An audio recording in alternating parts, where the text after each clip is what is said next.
Never let you down.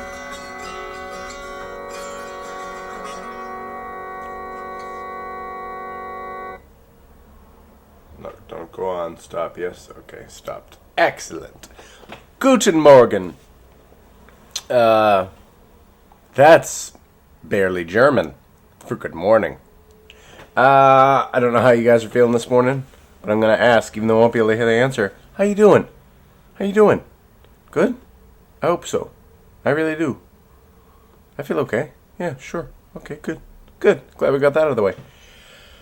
John 17:4. I have finished the work which thou gavest me to do. This is something this man, God, Jesus Christ, said on the cross.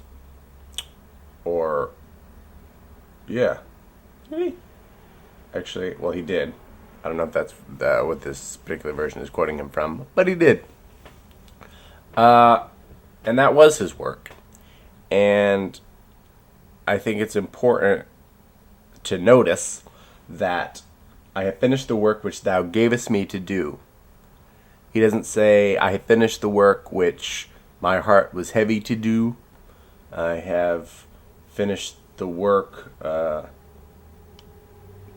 which your love compelled me.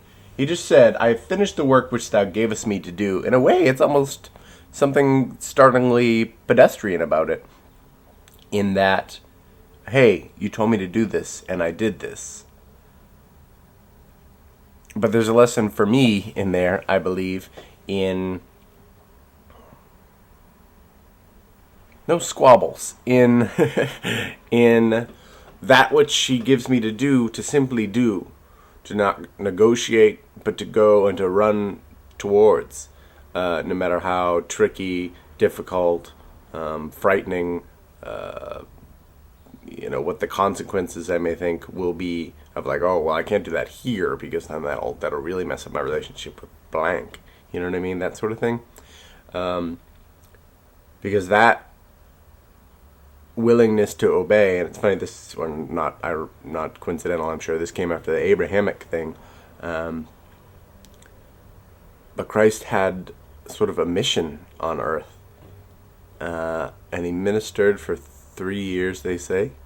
And then there was various other times that he probably did some sort of teaching, but his public ministry lasted 3 years, and then he died. And he died not out of just because he really cared about people.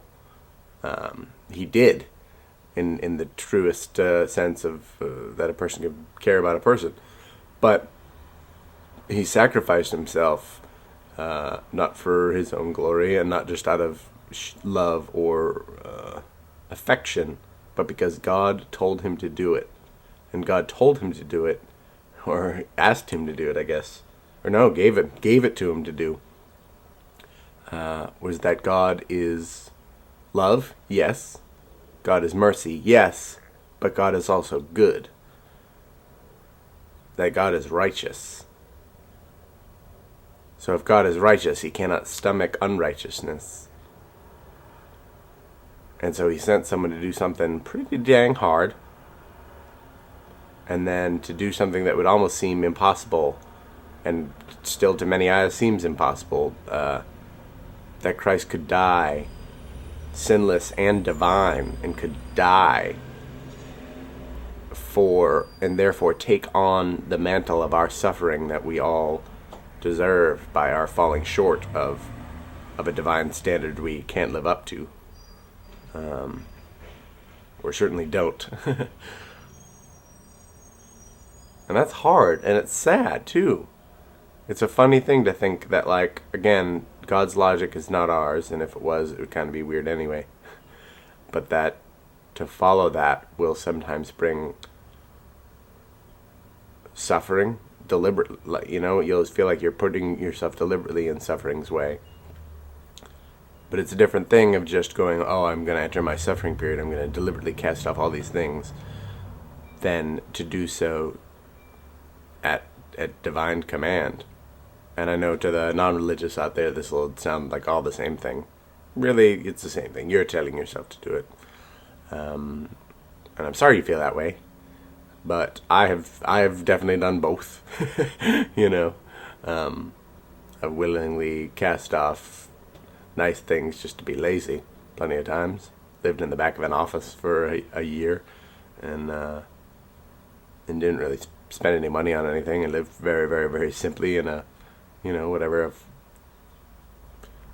basically a cell-sized room, just to, because that's what you do, to build up capital. I don't freaking know how I was doing it, but I've been sent on errands for God. I've been sent on errands of forgiveness that I thought would be so contrary to my very nature, or contrary to that which was good for me, and would give me things lots of my nasty nature had hoped for. And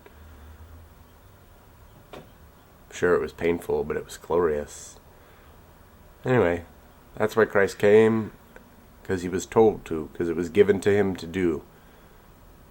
And he did it for us, not out of just love and compassion, but out of obedience. Delivered us from ourselves out of obedience. So my question of the day, if I haven't asked it, or who cares even if I have, because I haven't heard the answer. Anecdote of the day. Tell me, what was the hardest order, quote unquote, that you ever had to obey? Hardest order that you ever felt you had to obey. Maybe you did it. Now, did you obey it? Did you not? Who gave it? Why did they give it? Tell me all that. Good stories. All right, love. Bye.